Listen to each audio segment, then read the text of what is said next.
que inclina su oído hacia mí, el día que lo invoco. Caminaré en presencia del Señor. Caminaré en presencia del Señor.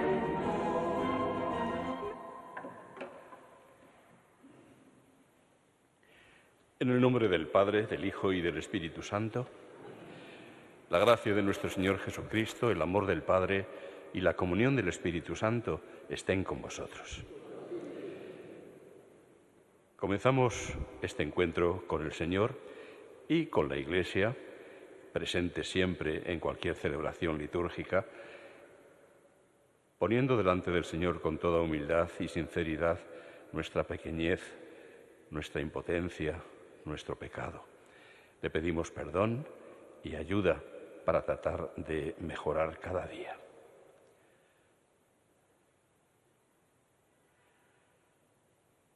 Tú que has sido enviado a sanar los corazones afligidos, Señor, ten piedad. Tú que has venido a llamar a los pecadores, Cristo, ten piedad. Tú que estás sentado a la derecha del Padre para interceder por nosotros, Señor, ten piedad.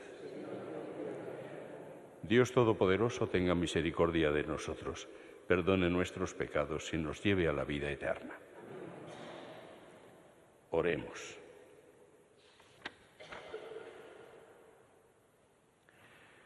Oh Dios, que prometiste permanecer en los rectos y sencillos de corazón, concédenos por tu gracia vivir de tal manera que te dignes habitar en nosotros. Por nuestro Señor Jesucristo, tu Hijo, que contigo vive y reina en la unidad del Espíritu Santo y es Dios por los siglos de los siglos.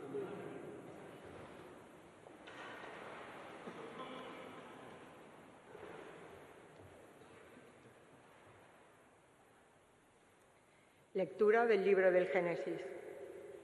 Toda la tierra hablaba una misma lengua con las mismas palabras.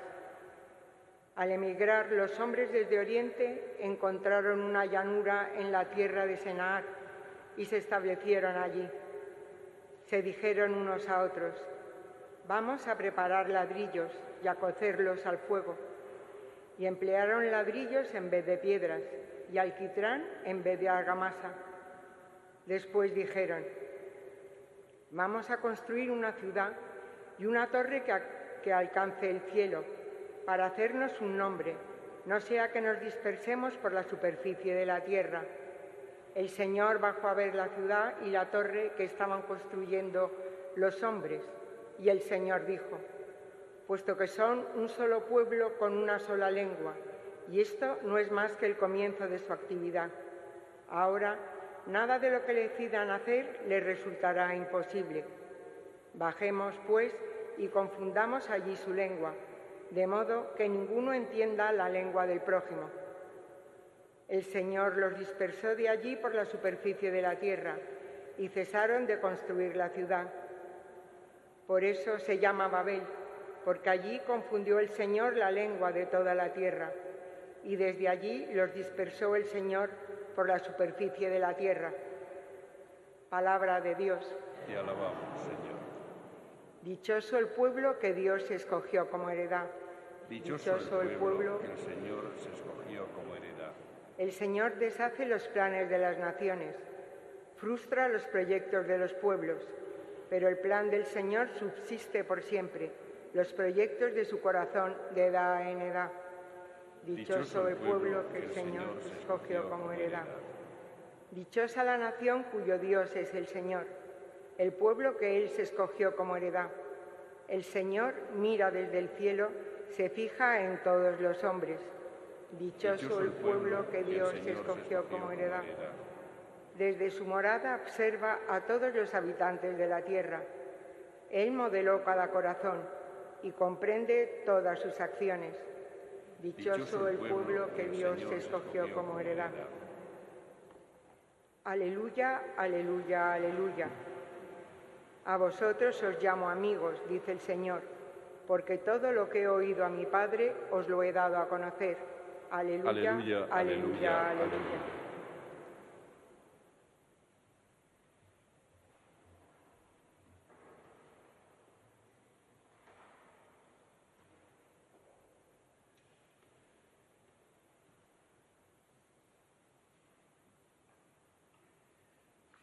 El Señor esté con vosotros. Lectura del Santo Evangelio según San Marcos.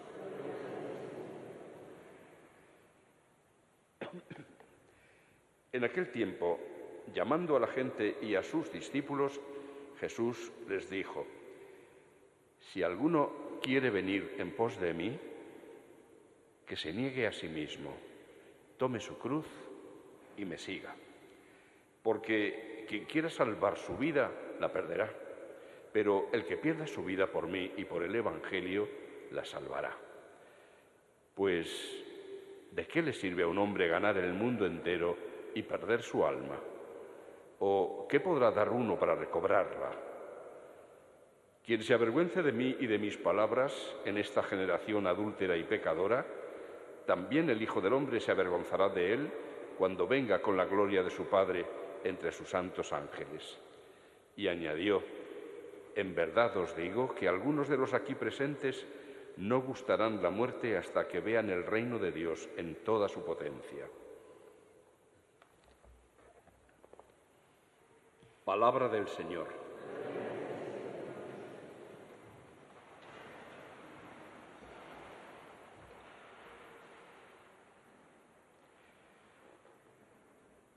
Concluimos hoy la lectura de los 11 primeros capítulos del libro del Génesis, que hemos venido leyendo estas semanas, lo que se considera como la prehistoria de la Biblia, es decir, donde se habla de acontecimientos anteriores a cualquier documento escrito, porque después viene ya la historia de Abraham, del que sí hay documentos escritos, por lo tanto ya hay historia. Bien, en estos 11 primeros capítulos hemos escuchado unos cuantos relatos muy conocidos, todos ellos, pero que nos equivocaríamos si los tomáramos al pie de la letra, en el sentido de que fueran una narración periodística. No lo son, no lo son. Constituyen una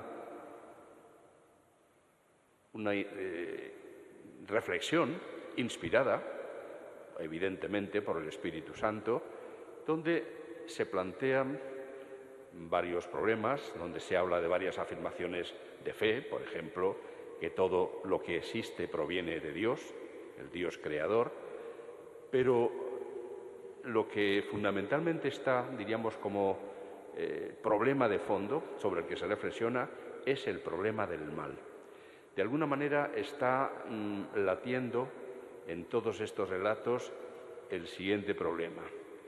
Si Dios es bueno, y así se ha manifestado y así se nos afirma, ¿cómo es posible que en el mundo haya maldad?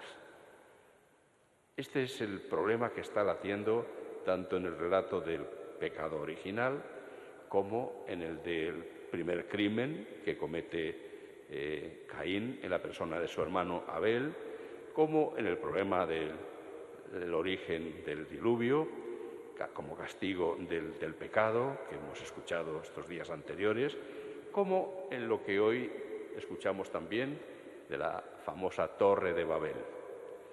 Ahí está también el problema del mal. De hecho, tiene sus matices. Por una parte, se ve que en la época en la que surgen estas tradiciones no se veían con buenos ojos, por ejemplo, pues las ciudades. Posiblemente fue inspirado este relato porque algunos de ellos se acercaron a las civilizaciones más al oriente, en Persia, en sitios así, donde se encuentran con unos santuarios fabricados a los dioses en forma de pirámide truncada, los famosos zigurats. Y es posible que esta torre les inspirara este relato, por el que, en definitiva, están tratando de volver a poner de manifiesto lo que ya aparecía en el relato del pecado original, es decir, la oposición del hombre a Dios, el quererse comparar a Dios o el quererse igualar a Dios. Aquí son los hombres que se ponen de acuerdo para construir una ciudad que tampoco veían con buenos ojos en aquellos momentos. Las grandes ciudades les parecían nidos de corrupción. Pensemos en relatos como también los de las ciudades de Somorra Sodoma y Gomorra, destruidas por Dios porque abundaba el pecado. Pensemos en que para ellos lo ideal era la vida en el campo, la vida sobre todo del pastoreo. Por esta razón, a Abel, el bueno, el hijo bueno de Adán y Eva, lo pintan como pastor, mientras que su hermano es pintado como agricultor, que eso lo ven peor, con peores ojos. Aquí hay también además otro problema que ellos interpretan de manera negativa, y es la multitud de lenguas, de idiomas, porque, bueno, les parece una cosa que también a nosotros nos parece normal. ¿Qué sentido tiene la lengua o un idioma? Pues el de poderse entender con otros seres humanos. Evidentemente, así es como nacen los lenguajes. Primero, seguramente, el lenguaje sería corporal, de gestos, de signos, hasta que llega el momento en que empiezan a aprender a articular palabras y a ponerle nombre a las cosas, y de esta manera van surgiendo en distintos sitios por las distintas lenguas. Pero claro, cuando van a un sitio donde no hablan el idioma que hablan ellos, se encuentran con que no se pueden comunicar y no se pueden entender. Y eso lo ven, como es lógico, como algo negativo. Yo recuerdo que una vez que llevé a mis padres a Alemania, donde había una familia que a mí me había acogido en algunos momentos y tenían ganas de conocerse, y cuando les llevé allí, mi madre, que tenía muchas ganas de poder hablar con la señora de la casa donde me habían acogido, pues se encontró con que no se entendía. Y la mujer decía: pero bueno, ¿y por qué no hablaremos todos la misma lengua? Es el mismo problema que se encuentran los creadores de esta tradición, y descubren, o les parece, mejor dicho, les parece que esas distintas lenguas son un castigo de Dios, un castigo por haberse querido igualar a Dios, por un castigo que les lleva a no poderse entender los seres humanos. Todo ello, en definitiva, nos marca el origen definitivo que aprendemos de estas reflexiones inspiradas por el Espíritu, y es que lo que nos aleja de Dios es lo que nos hace infelices. Lo que realmente nos puede salvar y hacernos felices es ser fieles a Dios. En el Evangelio hemos escuchado cómo Jesús, por lo tanto, viene en auxilio de esta realidad humana, y por eso nos propone el camino contrario al que solemos seguir nosotros. Nosotros nos queremos ensalzar a nosotros mismos, buscarnos a nosotros mismos, aprovecharnos de todo lo que existe para darnos gusto a nosotros mismos, y así sucesivamente. Jesús viene y nos dice: el que quiera seguirme, si alguien quiere seguirme, que se niegue a sí mismo. El camino correcto es el contrario: no buscarse a sí mismo, sino retirarse a uno mismo de en medio. Porque el centro de nuestra vida le corresponde a Dios y no a nosotros. Y si no lo hacemos así, vamos a estropearlo todo, lo que existe y todos los dones que Dios nos ha dado. Porque también esto lo subraya el documento del Concilio Vaticano II, hablando de la Iglesia en el mundo de hoy, cuando los dones del hombre se ponen en juego, de por sí son buenos y han logrado pues un progreso en todos los órdenes impresionante. Pero cuando ese progreso se pone al servicio no del amor, no del servicio al bien común y a los demás, etcétera, sino que se pone al servicio del egoísmo, es entonces cuando esa técnica y toda esa tecnología se vuelve en contra del hombre que la ha creado. Y es un problema que estamos viviendo ahora mismo con tantas y tantas cosas. Por ejemplo, lo último en este asunto, la inteligencia artificial. Como no se consiga poner, de hecho, al servicio del bien del hombre, se va a volver un enemigo tremendo del hombre y va a hacer mucho mal, como está pasando con tantas y tantas cosas. Es una advertencia que aparece a lo largo de toda la Sagrada Escritura y que también Jesús aquí resalta. Porque el que busca salvar su vida, el que se busca a sí mismo, el que busca su felicidad y nada más, la perderá. No conseguirá su finalidad. Aquel, en cambio, a quien no le importe perder su vida por mí y por el Evangelio, por la verdad de Dios, ese la encontrará. Encontrará su vida, encontrará su realización, su felicidad. Ese es el camino correcto, es el que nos quiere enseñar, como digo, Jesús. Lleva o entra a formar parte de ese camino también la cruz, porque si no hay cruz no puede haber gloria para nosotros. Y sigue esa reflexión que tanto bien le hizo a San Ignacio de Loyola, de tal manera que, meditándola, se convirtió. ¿De qué le sirve a un hombre ganar el mundo entero si pierde su alma? Por mucho que se gane el mundo entero, se acaba, mientras que la vida del alma es eterna, del alma y de la persona entera. Está llamada a la eternidad.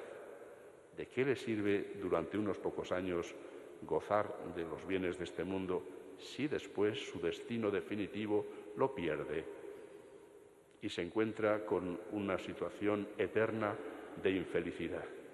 ¿De qué le habrá servido esos poquitos años aquí en este mundo? Es una verdad enorme, que ya digo, San Ignacio de Loyola la pensó muchísimo, la reflexionó y la puso, diríamos, como el cimiento del resto de su vida, con el que se hizo mucho bien a sí mismo y nos lo ha hecho también a los demás con sus ejercicios espirituales.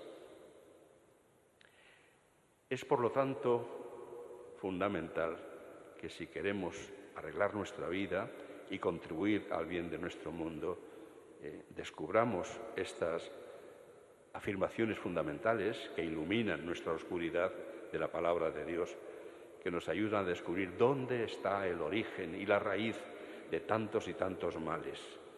Están ciertamente en el pecado, en el egoísmo, en todo aquello que se opone a lo que Dios nos enseña y que nos conduce por caminos de destrucción.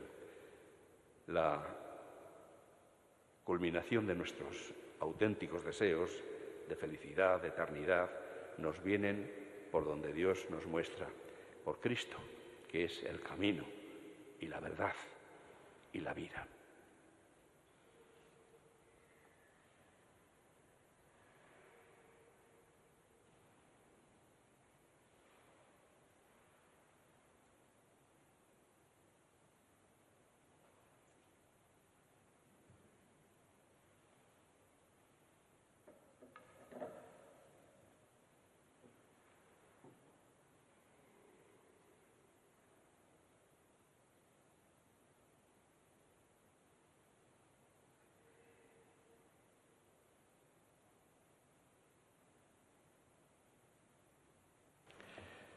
Oremos al Padre de nuestro Señor Jesucristo y Padre también de todos y cada uno de nosotros, abriéndole de par en par nuestro corazón.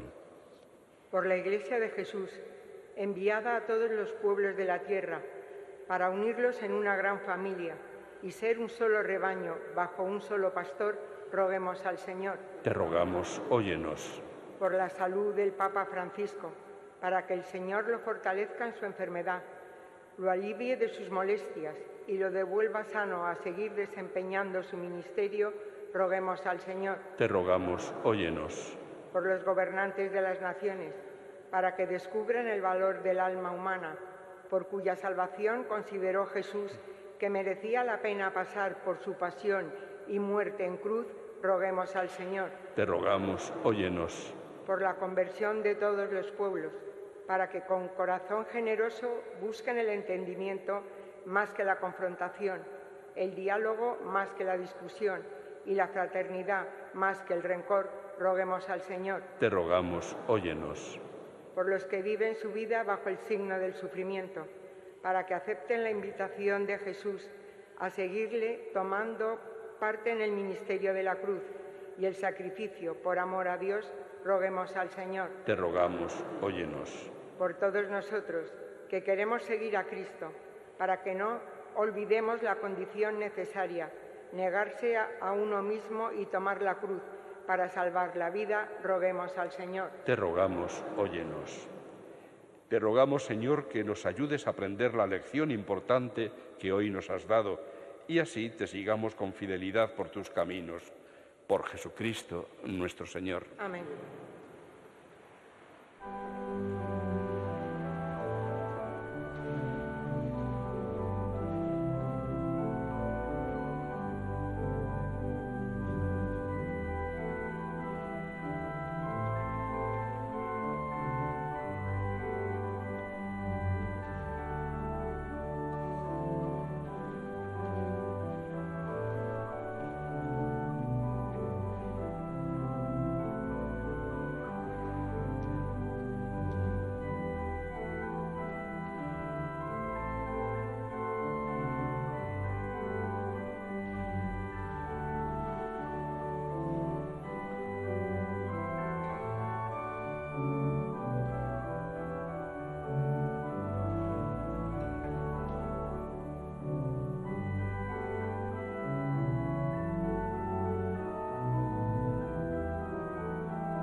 Sea agradable a Dios, Padre Todopoderoso.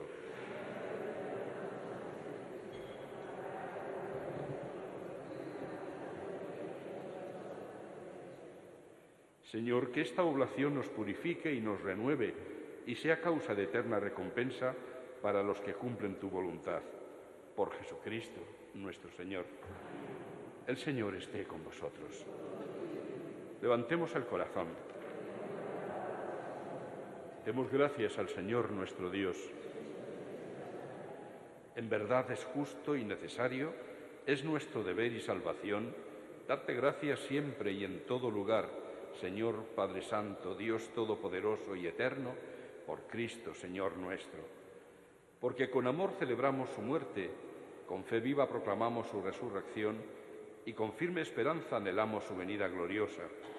Por eso, con los santos y todos los ángeles, te alabamos proclamando sin cesar: Santo, Santo, Santo es el Señor, Dios del universo. Llenos están el cielo y la tierra de tu gloria. Hosana en el cielo.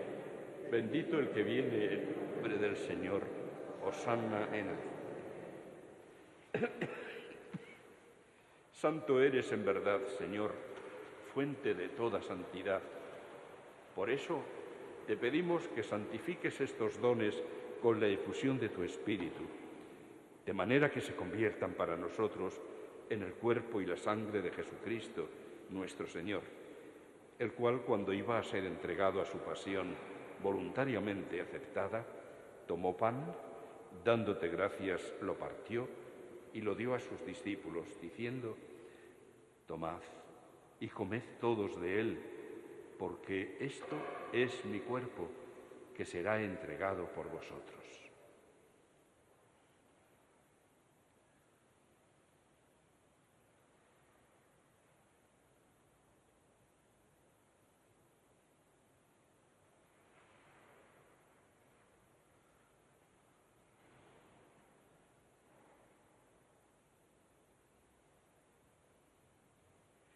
Del mismo modo, acabada la cena, tomó el cáliz y dándote gracias de nuevo lo pasó a sus discípulos, diciendo: tomad y bebed todos de él, porque este es el cáliz de mi sangre, sangre de la alianza nueva y eterna, que será derramada por vosotros y por muchos para el perdón de los pecados.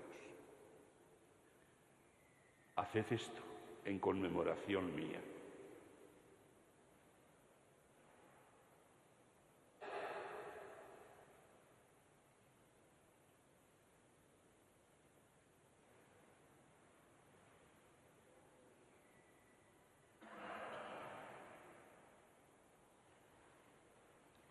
Este es el sacramento de nuestra fe.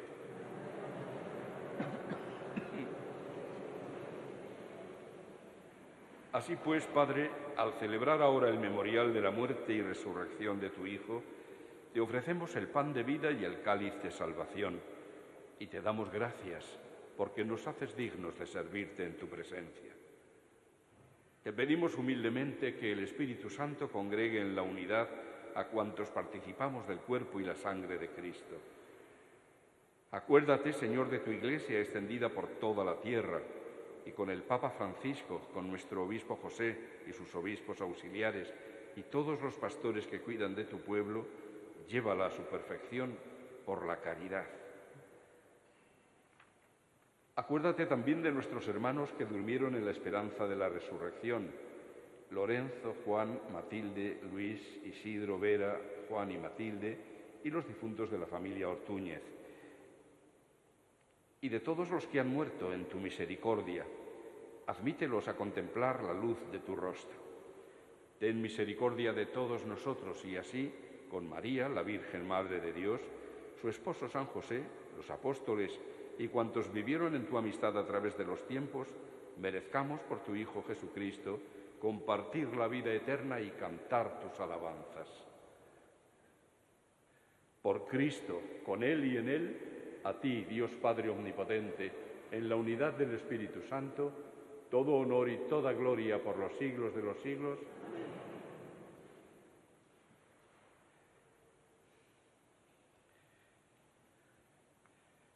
Llenos de alegría por ser hijos de Dios, digamos confiadamente la oración que Jesús nos enseñó. Padre nuestro que estás en el cielo, santificado sea tu nombre. Venga a nosotros tu reino. Hágase tu voluntad en la tierra como en el cielo. Danos hoy nuestro pan de cada día. Perdona nuestras ofensas, como también nosotros perdonamos a los que nos ofenden. No nos dejes caer en la tentación y líbranos del mal. Líbranos de todos los males, Señor, y concédenos la paz en nuestros días, para que, ayudados por tu misericordia, vivamos siempre libres de pecado y protegidos de toda perturbación, mientras esperamos la gloriosa venida de nuestro Salvador, Jesucristo. Señor Jesucristo, que dijiste a tus apóstoles: la paz os dejo, mi paz os doy, no tengas en cuenta nuestros pecados, sino la fe de tu Iglesia, y conforme a tu palabra concédele la paz y la unidad, tú que vives y reinas por los siglos de los siglos. Que la paz del Señor esté siempre con vosotros. Daos fraternalmente un signo de paz.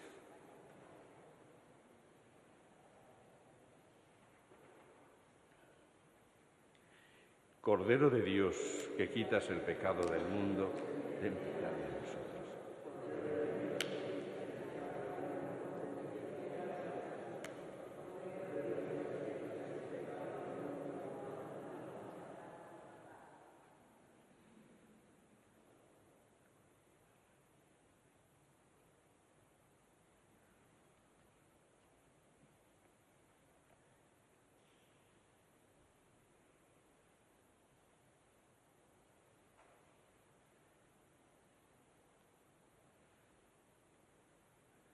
Este es el Cordero de Dios que quita el pecado del mundo. Dichosos los invitados a la cena del Señor. Señor, no soy digno de que entres en mi casa, pero una palabra tuya bastará para sanar.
Oremos.